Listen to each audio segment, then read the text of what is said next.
Patient looks to be generally in good health, sitting calmly with good posture. I'll have you stand up and just walk down to the end of the room there and come back.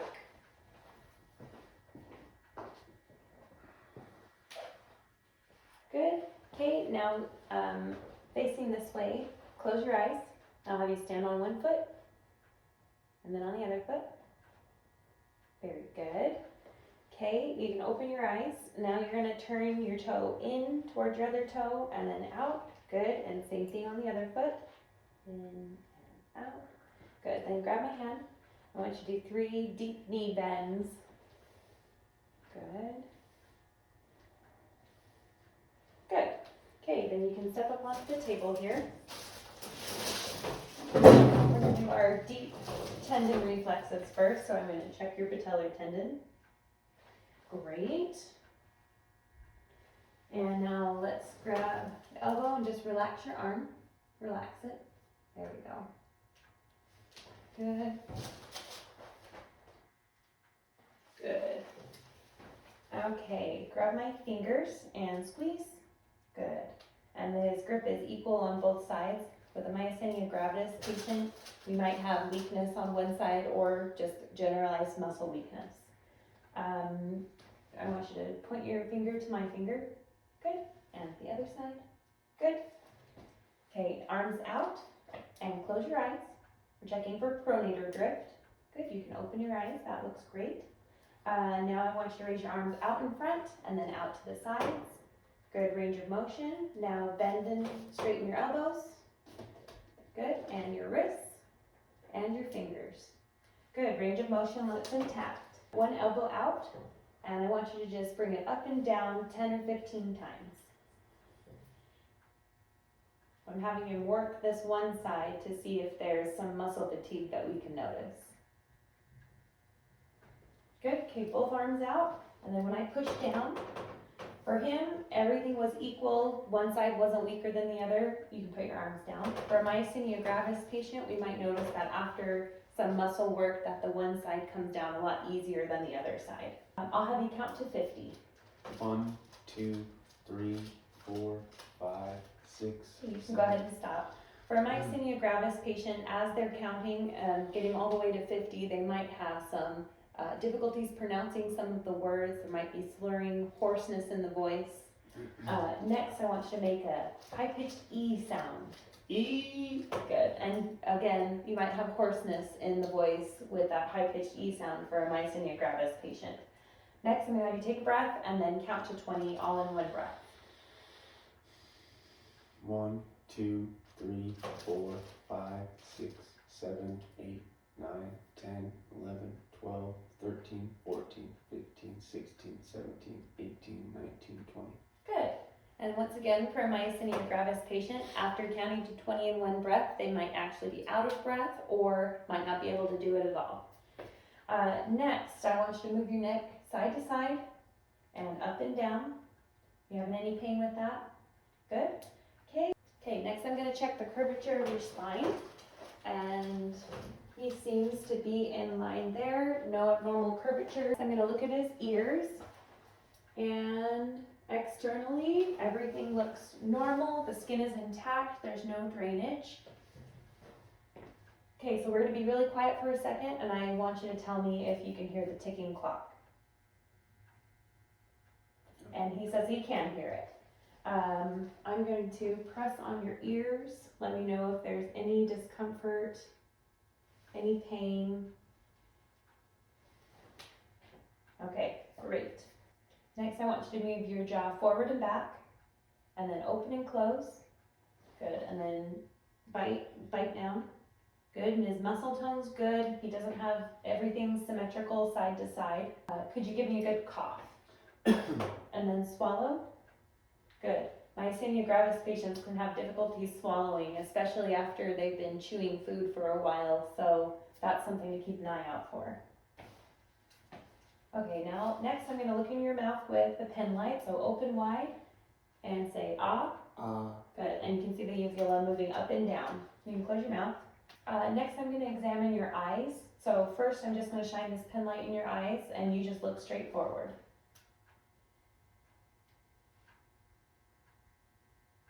and his eyes are reactive bilaterally. Okay, now we're gonna do a few tests to see how your muscles fatigue with your eyes. So first I'm gonna have you look at my finger up here, and I'm gonna hold my finger up for close to a minute to see if I can see any eyelid drooping. If there is some eyelid drooping, I could ask, are you seeing just one of my finger or do you see two? Just one. With a myasthenia gravis patient, we might have the patient tell us that there's two fingers. Okay, now out to the side, similar thing. Do you see one or two? One. And out to this side. One. Good. Okay, now we're going to check your 6 cardinal directions for periphery. And did you see my finger in all of those? Mm-hmm. And he's got good eye movement bilaterally. The myasthenia gravis patient, they might have difficulties moving their eyes like that because of their eye muscle fatigue. As well, they might still see double in one or both eyes with an eyelid droop or not. Another test we can do is I will hold both of his eyelids up, and then we'll do the same test looking up and looking to the sides. Sometimes the double vision can come from an eyelid droop, but if his eyes are still having double vision even while I'm holding the eyelids up, there could be a dysfunction between his neuromuscular junction for his eye muscles. I'm going to test the sensation on your face. So can you feel this? Mm-hmm. And on your cheeks? Yeah. And on your chin? Good. So he has good sensation on his face. Okay, can you smile and frown and lift your eyebrows? And can you whistle? Good. Okay, I'm just going to check your neck and see how your lymph nodes are feeling. I'll only check one side at a time. That way I don't have a carotid compression. And I'm checking some lymph nodes on your neck here. Everything feels normal. I'm going to listen to your neck. I'm listening to see if I can hear any bruise.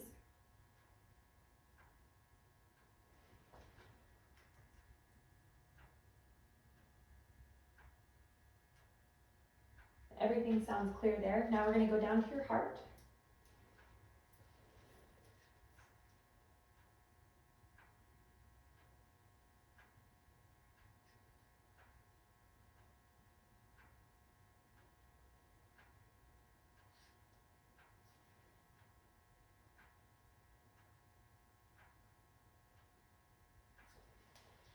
And I can feel his heart very clearly, no skips, no murmurs.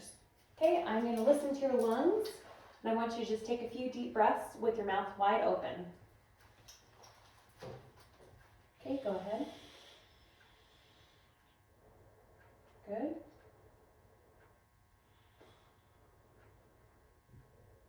Good. Good.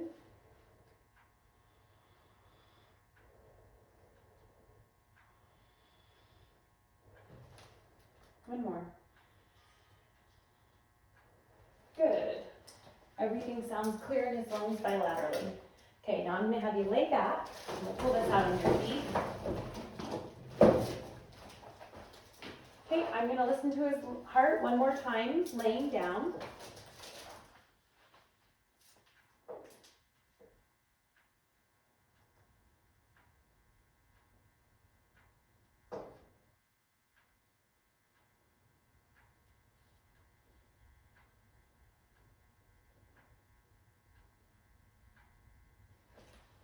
And everything still sounds fine there. Okay, I am going to go down to his abdomen. And first I'm going to listen for vowel sounds in 4 quadrants.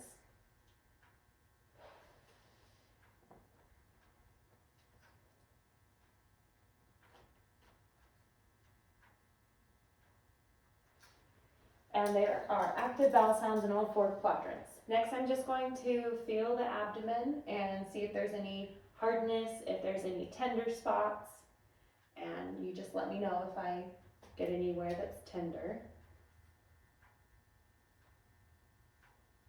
Good. I'm going to have you take a deep breath in and then out. Good, and I'm just feeling to see if I can feel the edge of his liver, which I cannot. Okay, we're gonna move down. I'm gonna feel for some of the arteries in your feet. On the way there, I'm checking to see if there's any swelling or edema in the extremities.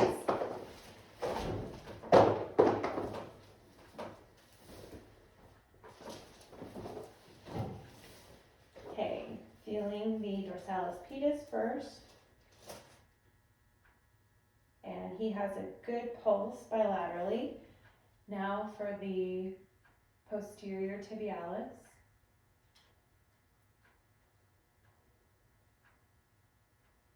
And he's got a good pulse both sides, and they're equal.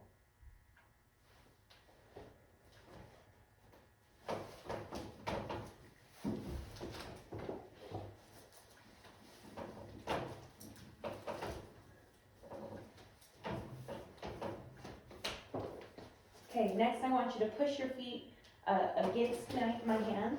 Push. Good. And he's got good muscle activation on both sides. Okay, next I'm going to have you raise one leg up and then set it down. And the other leg.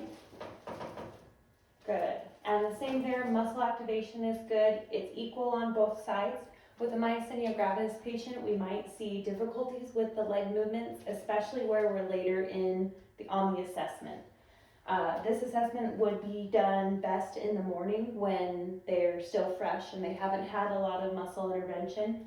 That way we can see truly where their strength lies, and then later in the day, if they're assessed again, we can see if the strength has reduced.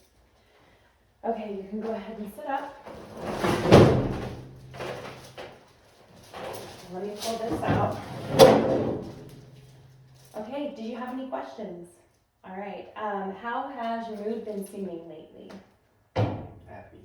Good, I'm glad to hear that. Something we really want to keep an eye out for with our myasthenia gravis patients are things like anxiety and depression, especially as they're adjusting to a new condition. Throughout the whole exam, his skin looked intact, there was no lesions, there was nothing of concern as far as the skin goes. Before leaving the room, I'd be sure to answer any questions that the patient might have. Make sure I wash my hands. Once I leave, I'll do my documentation about the results from the assessment.